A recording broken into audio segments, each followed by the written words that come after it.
We don't know if you're struggling, but if you are, there are two thoughts that you can go by. There's the conservative thought, Republicans, who believe that you should be self-sufficient, independent of government, and be able to work on your own as long as you pay their taxes. Then there is the liberal thought, which is we should help our fellow man. We have a country that is abundant. It has thrived through all the efforts of the government, with the people, backed by the Constitution, Bill of Rights, and Declaration of Independence. That is where the Southern democracy got lost in the 80s under the Goldwater Republicans, Reagan, where somehow the Bible Belt became attached to the Bush family, and we have floated down this Tea Party path for much too long, according to my take on Jacksonian beliefs. I believe that the truth lies somewhere between the two. If you have a problem, there is definitely a government program out there to assist you. I do not care what it is. This country has spent way too much money in our tax reliefs, tax plans, tax loopholes, and everything else for Donald J. Trump to pay for a lawyer, and he took advantage of it and didn't. His constituents did, breaking and violating the laws in the Patriot Act one more time out of that conservative arrogance.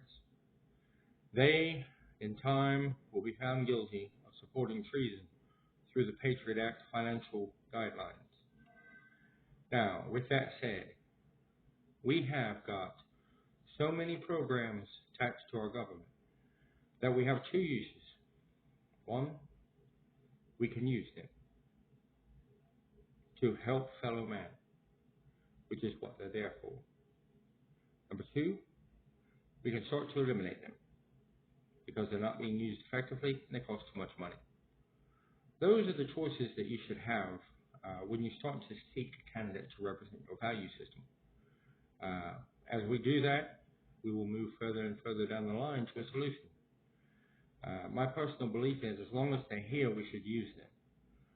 So below, I have attached the sheets for things to help people who are out there struggling, begging for money at gas stations.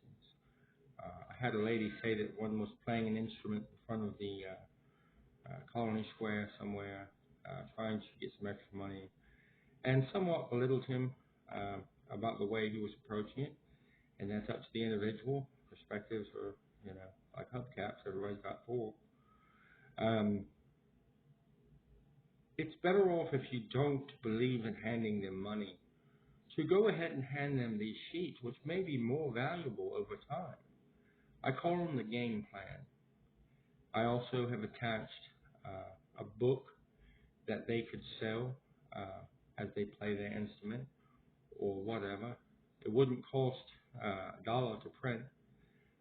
You may be able to print two for $1 and go ahead and sell them for $5 a piece or $3 a piece or something. That's $6. That'll buy you a meal. It's the best that I can do from here on the other side of the computer screen. Libraries have free access. They also have printers that are very cheap, 10 cents a page, something like that. So it's the best that I can do to help. But if you believe in democracy and you believe, as Christians should, in helping fellow man, the What Would Jesus Do guidelines, I think that print these out 40 cents and carry them with you and hand them to a struggling family, struggling person out there begging for money would be something to be proud of, something that Jesus would think was effective, to give them over 30 telephone numbers of people waiting to help, no matter what they issue. This is the greatest country in the world. Please Google my Spirit of St. Louis campaign.